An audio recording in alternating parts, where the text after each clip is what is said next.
നമസ്കാരം. ശ്രീമദ് ഭാഗവതം മൂലം പ്രഭാഷണം ഭാഗം 317 317.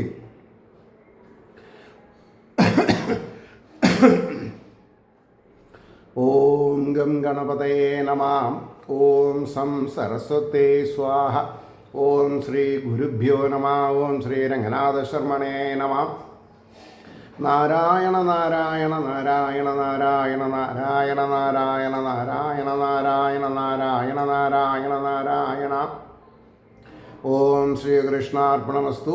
ഓം ശ്രീകൃഷ്ണായ പരബ്രഹ്മണേ നമഃ. ഓം ശ്രീകൃഷ്ണായ പരമാത്മനേ നമഃ.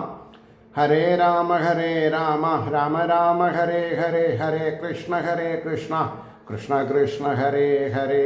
ഓം ശ്രീ രുക്മിണി സത്യഭാമാ സമേത ശ്രീ ഗോപാലകൃഷ്ണസ്വാമിനേ നമഃ. ശ്രീമദ് ഭാഗവതം ചതുർത്ഥ സ്കന്ധത്തിൽ 25-ാം അധ്യായത്തിൽ 11-ാമത്തെ ശ്ലോകം മുതൽക്കാണ് ഇന്ന് പറയേണ്ടത്. ആ ശ്ലോകം ഇങ്ങനെ: സോ അന്വേഷമാണ ശരണം ബഭ്രാമ പൃഥിവീം പ്രഭു ന അനുരൂപം യഥാ വിന്ദത്തൽഭൂത്സവിമനായിവാം. ആ പ്രഭു ആത്മാവ് വാസസ്ഥാനത്തെ അന്വേഷിക്കുന്നവനായിട്ട് ഭൂമിയെ സഞ്ചരിച്ചു. ഭൂമിയിൽ ഭഗവാൻ സഞ്ചരിച്ചു. എനിക്ക് പറ്റിയ വാസസ്ഥാനം എവിടെയാണ്? സദൃശമായിട്ട് സിദ്ധിക്കാനപ്പോൾ അവൻ സന്തോഷമില്ലാത്തവനെ പോലെ ഭവിച്ചു. അങ്ങനെയാണ് ജീവന് സന്തോഷം ഉണ്ടാവണം, വേണ്ടേ? അപ്പോൾ പറയണു അതിൻ്റെ ഭാവാർത്ഥം: ആ രാജാവ് സർവത്തിനും സമർത്ഥൻ തന്നെയെങ്കിലും വാസയോഗ്യമായ ഒരു സ്ഥാനം അന്വേഷിച്ചുകൊണ്ട് ഭൂമി മുഴുവനും സഞ്ചരിച്ചിട്ടും അനുരൂപസ്ഥാനം ലഭിക്കാത്തതിനാൽ സന്തോഷമില്ലാത്ത മട്ടിലായിത്തീരുന്നു. ഇല്ലേ? അവരവരുടെ കയ്യിലുള്ള ഫണ്ട് വെച്ചിട്ടൊരു വീട് വയ്ക്കാൻ പോകുമ്പോൾ ആ ഫണ്ടിന് അതീതമായിട്ടും അധീനമായിട്ടും ആണെങ്കിൽ നമുക്ക് സങ്കടം വരും. നമ്മുടെ ഫണ്ടിനനുസരിച്ചൊരു വീട് കാണണ്ടേ നമുക്ക്? അതുകൊണ്ടാണ് ഇവിടെ പറഞ്ഞത്, ജീവാത്മാവ് പുണ്യപാപങ്ങളെ അനുസരിച്ച് 3 ലോകങ്ങളിലും ജനനമരണ രൂപേണ സഞ്ചരിച്ചു എന്നാണ് പറഞ്ഞത്. ജനനമരണ ദേവന്മാരായിട്ടും പശുപക്ഷികളായിട്ടും മനുഷ്യരായിട്ടും 84 ലക്ഷം സ്പെസീസ് ഓഫ് ക്രിയേച്ചേഴ്സ് ആർ ദർ എന്നാണ് പ്രമാണം പറയുക. അതിലൊന്ന് ആണ് മനുഷ്യൻ. ആ മനുഷ്യൻ മാത്രമാണ് ഭൂമിക്ക് പെർപെൻഡിക്കുലറായിട്ട് നിൽക്കുന്നുള്ളൂ. അതായത് ഊർധ്വഗതി പ്രാപിക്കാനുള്ള അവസരം മനുഷ്യന്മാർക്ക് മാത്രമേ ഉള്ളൂ. ബാക്കിയുള്ളവരൊക്കെ സമാന്തരമാണ്, ഭൂമിക്ക് സമാന്തരമാണ്. അവർ ഭൂമിയിലെ ഉൽപ്പന്നമായി ഭൂമിയിൽ തന്നെ മരിച്ചു വീഴാണ്. ഭൂമി വിട്ടു പോകാനുള്ള ഇതില്ല. നേരെ മറിച്ച് തത്വചിന്തകന്മാരായാൽ അവിടെ പോകണു, വൈകുണ്ഠത്തിൽ പോകണു എന്നർത്ഥം. അതായത് ഈ സോക്കാൾഡ് ബ്രഹ്മചൈതന്യത്തിൽ ലയിക്കും. ഇതാണ് പ്രസ്താവിക്കുന്നത്. അപ്പോൾ ഏത് ശരീരം സിദ്ധിച്ചാലും എല്ലാ ഭോഗങ്ങൾക്കും അനുസരിച്ചതായിട്ട് തോന്നുന്നില്ല. എന്നാൽ തീരെ വൈരാഗ്യം ഉണ്ടായില്ല. ആ വൈരാഗ്യം ഉണ്ടാവാത്തത് കൊണ്ടാണ് പുനരഭിജനനം പുനരഭിമരണം വേണ്ടി വന്നത്. ശാവായിട്ടോ പന്നിയായിട്ടോ ജനിച്ചാലും അവിടെയും വിഷയസുഖമുണ്ടെന്ന് വരികിൽ അതിൽ രമിക്കും. പരിശുദ്ധമായ ആനന്ദമില്ലാത്തതിനാൽ സംതൃപ്തിയില്ലാതെയും ഇരിക്കുന്നു. ഇതാണ് ജീവൻ്റെ നില. ആനന്ദം അനുഭവിക്കണമെങ്കിൽ ഈശ്വരകൃപ വേണം, ഈശ്വരീയത വേണം. To be kind to all. എല്ലാ ജീവജാലങ്ങളിലും മര്യാദാമസൃണമായ ജീവിത രീതിക്ക് നമ്മൾ സന്നദ്ധരാവണം. ഇനി അടുത്ത ശ്ലോകം 12: ന സാധുമേനേതാ സർവഭൂതലേ യാവതീ പുരാ കാമാൻ കാമായമാനോ അസോ തസ്യോപപത്തയേ. ഭോഗങ്ങളെ കാക്ഷിച്ചുകൊണ്ടിരിക്കുന്ന ഇവൻ അതാതിൻ്റെ പ്രാപ്തിക്കായിക്കൊണ്ട് ഭൂതലത്തിൽ എത്ര ശരീരത്തിലാണ് കയറി ഇറങ്ങിയത് എന്ന് പറഞ്ഞാൽ എത്ര ശരീരം നമ്മളെടുത്തിട്ടുണ്ട്. അപ്പോഴും ആരൊപ്പുണ്ട്? ഭഗവാൻ ഒപ്പുണ്ട്. ആ ഭഗവാനെ നമ്മൾ അറിഞ്ഞോ? അറിഞ്ഞിട്ടില്ല. അപ്പോൾ ആ സർവങ്ങളെയും സാധുവെന്ന് വിചാരിച്ചില്ല. ഇനി അതിൻ്റെ ഭാവാർത്ഥം, ഓരോ വിധം ഭോഗങ്ങളെ ആഗ്രഹിക്കുന്ന ആ രാജാവ് അതാത് ഭോഗങ്ങളെ പ്രാപിപ്പാൻ ഭൂലോകത്തിലുള്ള പുരങ്ങൾ യാതൊന്നും മതിയായതായിട്ട് വിചാരിച്ചില്ല. വൈരാഗ്യം വരാനുള്ള സന്ദർഭം ഉണ്ടായില്ല എന്നർത്ഥം.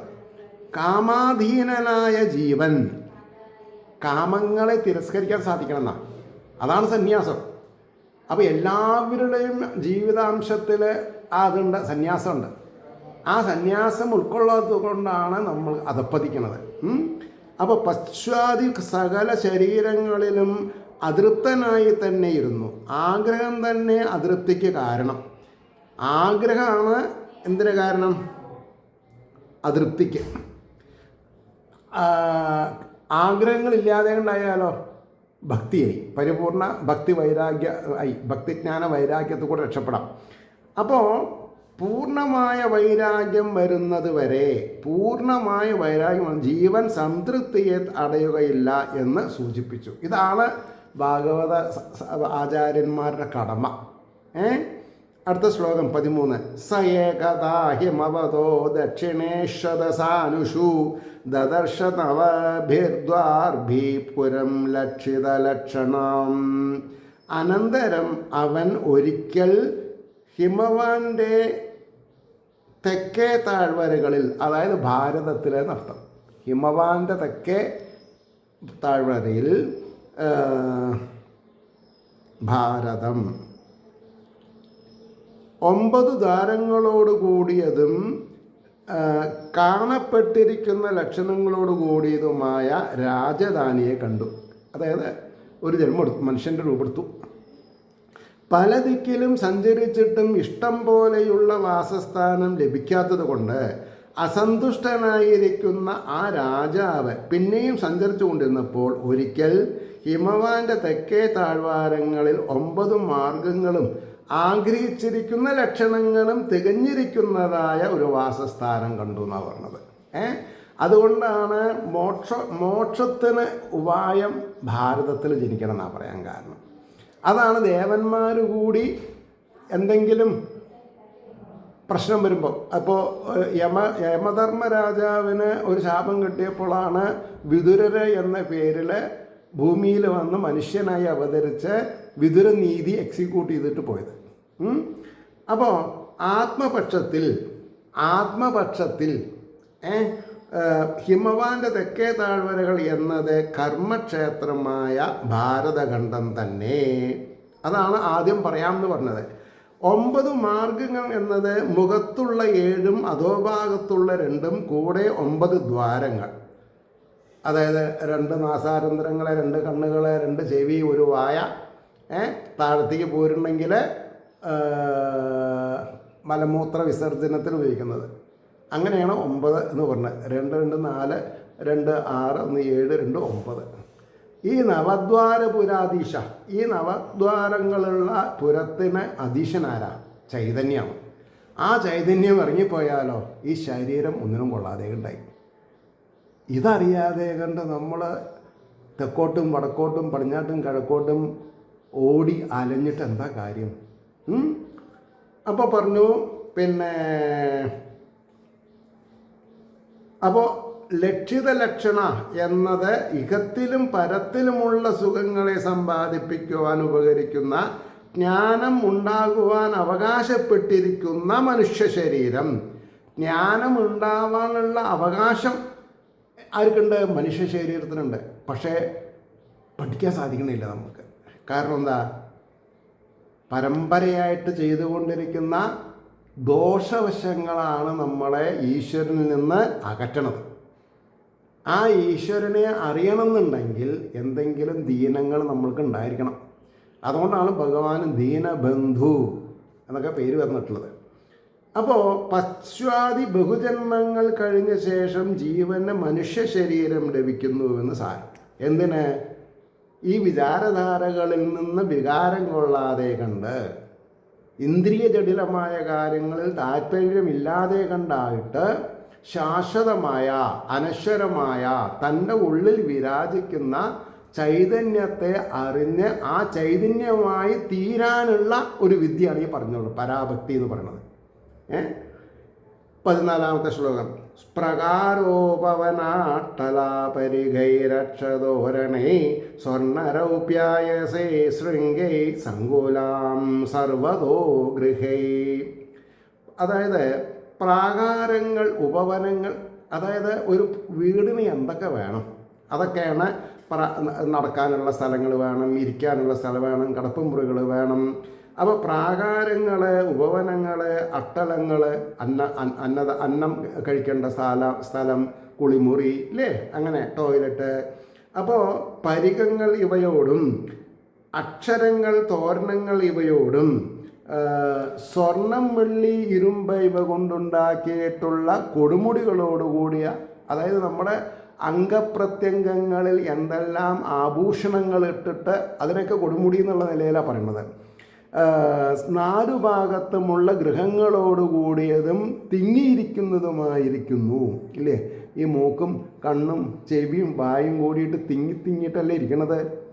അത് കണ്ടിട്ടാണ് നമ്മൾ എന്താ ചെയ്യണത്? ഓ, അയാളുടെ മുഖത്തിന് എന്തൊരു കാന്തിയാണ് എന്ന് നമ്മൾ പറയും, അല്ലേ.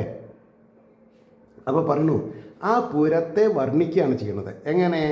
ചുറ്റും മതിലുകളും രമ്യങ്ങളായ പൂന്തോട്ടങ്ങളും വിശ്രമിപ്പാൻ യോഗ്യതയുള്ള ചന്ദ്രശാലകളും അന്യന്മാർക്ക് അതിക്രമിക്കുവാൻ കഴിയാത്തതായ കിടങ്ങുകൾ. അന്യന്മാർക്ക് അതിക്രമിക്കുവാൻ കഴിയാത്തതായ കിടങ്ങുകൾ മുതലായ ദുർഗങ്ങൾ, അവിടെയാണ് ഈ മനസ്സിരിക്കണത്. ഡോക്ടർമാർ എത്ര കയറി മുറിച്ചാലും ആ ഹൃദയത്തിൻ്റെ ഉള്ളിലേക്ക് ആർക്കും കടക്കാൻ പറ്റുമോ? ഇല്ല. അതൊരു പമ്പിങ് സ്റ്റേഷനാണ്, സമ്മതിച്ചു. എന്നാൽ കൂടി അതിൻ്റെ ഗതിവിഗതികളെ നിശ്ചയിക്കുന്നത് ഏത് ശരീരത്തിലാണ് ആ മനസ്സുള്ളത്. ആ ശരീരത്തിൽ ജീവൻ ചെയ്തിട്ടുള്ള സുഖദുഃഖപൂർണമായിട്ടുള്ള വ്യാപാരങ്ങളുടെ അനുഭവം ആണ് ഈ ജന്മത്തെ ഫലം. അപ്പോൾ അതറിഞ്ഞ ആൾക്കാർക്കല്ലേ ഈ ഗതിവിഗതികളിലെ വ്യത്യാസം, അതായത് നമ്മൾ സഞ്ചരിക്കുന്ന റോട്ടിലുള്ള സൈൻ ബോർഡുകൾ കണ്ട് മനസ്സിലാക്കാനും അതിനനുസരിച്ചിട്ട് വാഹനത്തിൻ്റെ സ്പീഡ് നിയന്ത്രിക്കാനും നമ്മളെ കൊണ്ട് സാധിക്കണ്ടേ? ഇല്ലെങ്കിൽ എവിടെ പോയി ചേരും? അഗാധമായ ഗർത്തങ്ങളിൽ പോയി ചാടും നമ്മൾ. അതുകൊണ്ട് പറയണു, പിന്നെ അന്യന്മാർക്ക് അതിക്രമിക്കുവാൻ കഴിയാത്തതായി കിടങ്ങുകൾ മുതലായ ദുർഗങ്ങളും വായുസഞ്ചാരത്തിന് വേണ്ടുവോളം ജനലുകളും. ഉള്ളിൽ നിന്ന് കാറ്റ് പോവാൻ, ഇല്ലേ, മൂക്കുണ്ട്, കണ്ണുകൂടെ കാറ്റ് പോകുമ്പോഴാണ് പീള വരുന്നത്. വായക്കൂടെ ശ്വാസം പോകുമ്പോഴാണ് വായനാറ്റം ഉണ്ടാവണത്. അല്ലെങ്കിൽ കടന്നുറങ്ങുമ്പോൾ നേരം വെളിച്ചാകുമ്പോഴത്തെ അവസ്ഥ ആലോചിച്ച് നോക്കൂ. ചെവിയിൽ പൊറ്റൻ വരുന്നു, പൊക്കിള്, മലമൂത്ര വിസർജനം ചെയ്യുന്ന ഭാഗങ്ങൾ. അപ്പോൾ ഇതൊരു ഭക്തിഗ്രന്ഥം മാത്രമാണോ? അല്ല, ഇതൊരു ശാസ്ത്രീയ ഗ്രന്ഥമാണ്. ഈ ശാസ്ത്രത്തെ അനുമോദിക്കണമെങ്കിൽ അതിനെ അനുമാനം കൊണ്ട് മനസ്സിലാക്കാൻ സാധിക്കണം. ഇതിനെ അനുകരിക്കേണ്ടതല്ല. ഇതിൽ പറഞ്ഞ കഥാതന്തുക്കളെ അനുകരിക്കാൻ പാടില്ല, അനുമോദിക്കണം.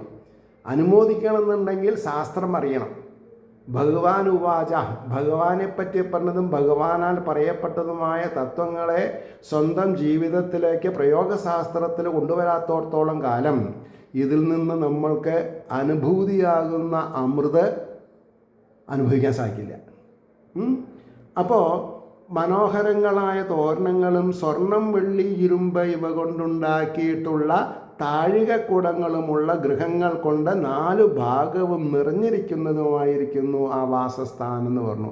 അതിനാണ് മൂക്കിൽ മൂക്കുത്തിയുണ്ട്, പിന്നെ പല്ല് പോയാൽ സ്വർണ്ണ പല്ല് വയ്ക്കണു, ചെവിയിൽ കടുക്കനുണ്ട്, കയ്യിൽ പിന്നെ മോതിരങ്ങളുണ്ട്, കഴുത്തിൽ മാലകളുണ്ട്, ഇല്ലേ, അങ്ങനെ തന്നെ.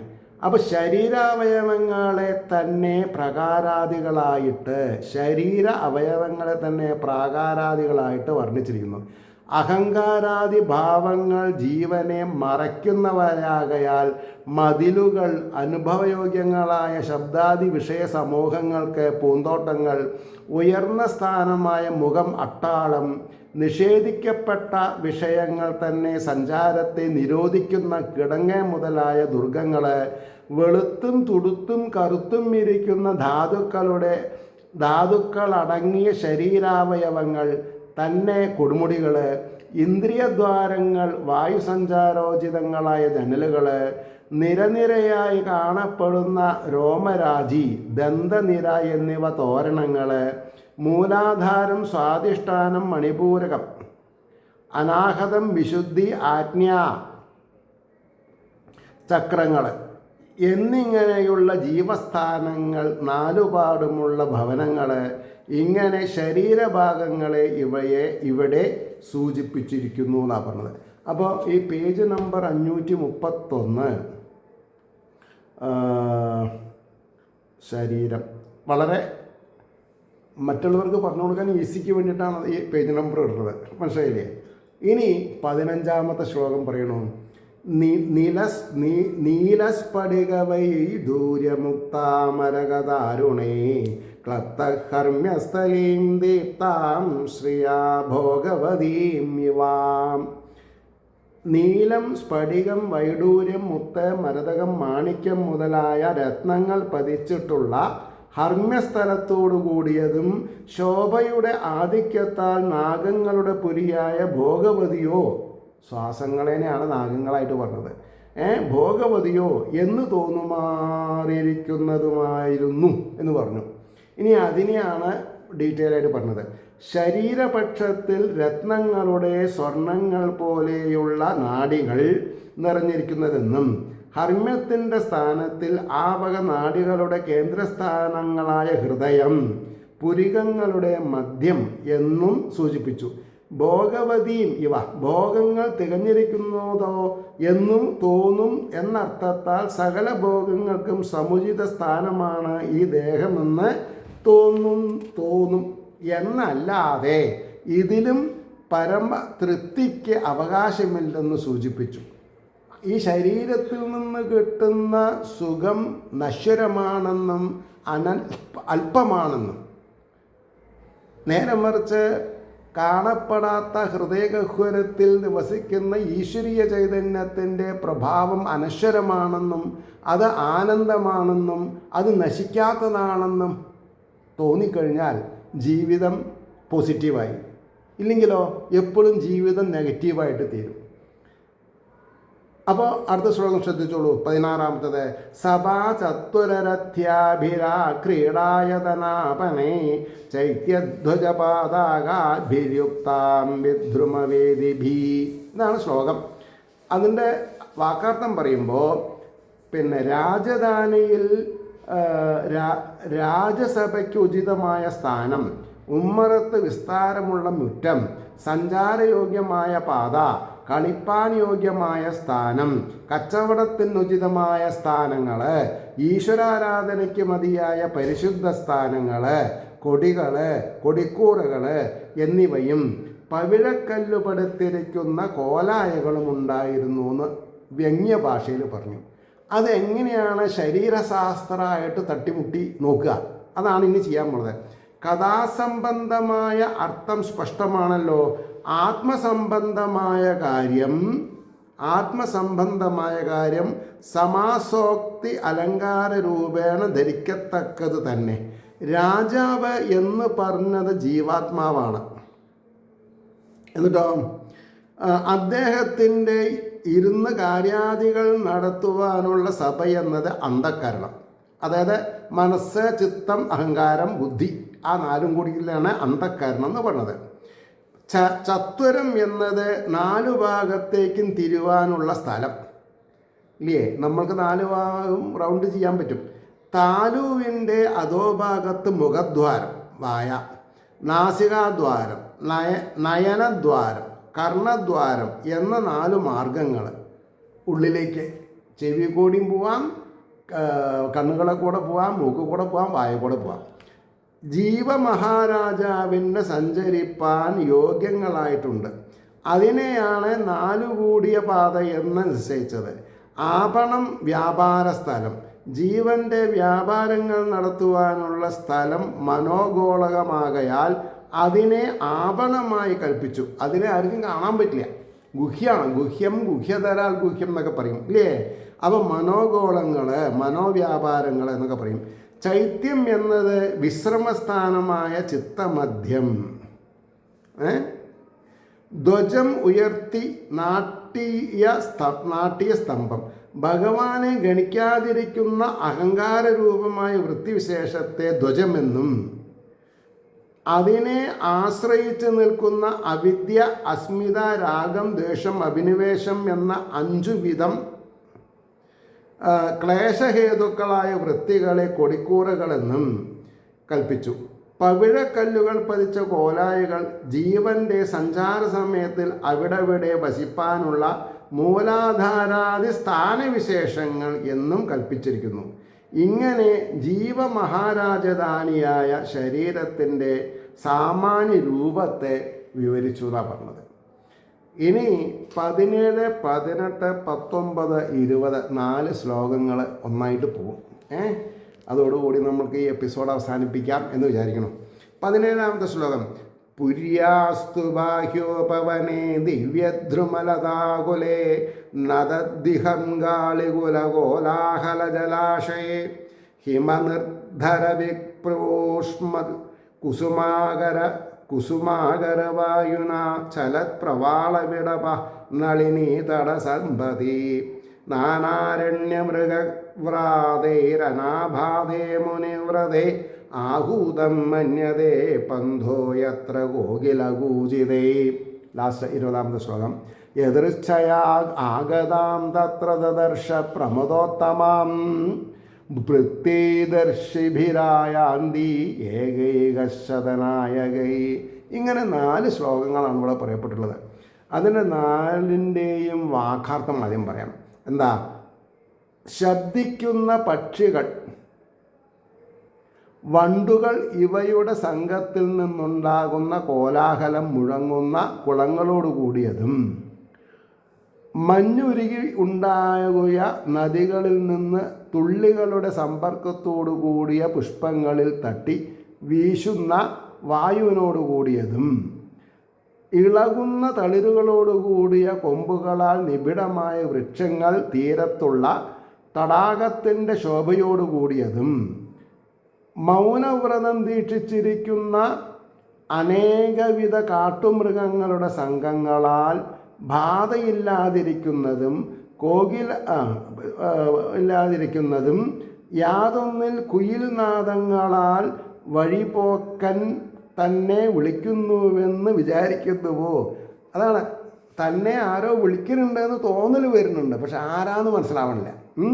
പിന്നെയോ ദിവ്യവൃക്ഷങ്ങളും വള്ളികളും തങ്ങി നിൽക്കുന്ന പുരിയുടെ പുറത്തുള്ള പൂന്തോട്ടത്തിൽ എതിർച്ചയായിട്ട് വന്നിരിക്കുന്നവളും ഓരോരുത്തർക്ക് 100 നായകന്മാരോടുകൂടിയ 10 ഭൃത്യന്മാരോടുകൂടെ സഞ്ചരിക്കുന്നവളുമായ ഉത്തമ സ്ത്രീയെ കണ്ടുന. ഇതൊരു കാവ്യഭംഗിയിലാണ് പറഞ്ഞത്. ഇനി അതിൻ്റെ യഥാർത്ഥ രൂപം ഇതിൽ പറയും. ആദ്യം ഇതിൻ്റെ ഭാവാർത്ഥം പറഞ്ഞിട്ട് അതിൽ പറയും. ആ മഹാരാജാവ് തൻ്റെ രാജധാനിയുടെ പുറമേയുള്ള പൂന്തോട്ടത്തിൽ സഞ്ചരിച്ചു കൊണ്ടിരിക്കുമ്പോൾ അവിടെ എതിർച്ചയാ സഞ്ചരിക്കുന്ന ഒരു സ്ത്രീരത്നത്തെ കണ്ടു എന്ന് പറയണു. ആ തോട്ടത്തിൽ ദിവ്യങ്ങളായ വൃക്ഷവിശേഷങ്ങളും വള്ളികളും നിറഞ്ഞിരിക്കുന്നുണ്ട്. അവിടെയുള്ള കുളങ്ങളിൽ പക്ഷികളും വണ്ടിൻകൂട്ടങ്ങളും സന്തോഷത്തോടുകൂടെ ശബ്ദിക്കുന്നു. അതിശീതള ജലത്തിൽ വിരിഞ്ഞു നിൽക്കുന്ന പുഷ്പങ്ങളുടെ വാസനയെ വഹിച്ചുകൊണ്ട് കാറ്റ് വീശിക്കൊണ്ടിരിക്കുന്നു.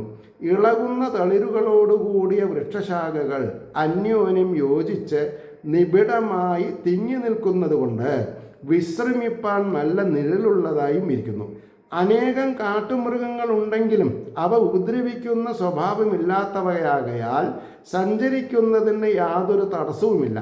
കുയിലുകളുടെ കൂജനം കേൾക്കുമ്പോൾ അതിലെ സഞ്ചരിക്കുന്ന ഏതൊരു വഴിപോക്കനും തന്നെ അവിടേക്ക് ചെല്ലുവാൻ ക്ഷണിക്കുന്നുവോ എന്ന് തോന്നാതിരിക്കയില്ല. അതായത് തോന്നിക്കൊണ്ടിരിക്കും. ഇപ്രകാരം രമ്യമായ ഉദ്യാനത്തിൽ പ്രഭു സഞ്ചരിക്കുകയായിരുന്നു. പ്രഭു ആരാ?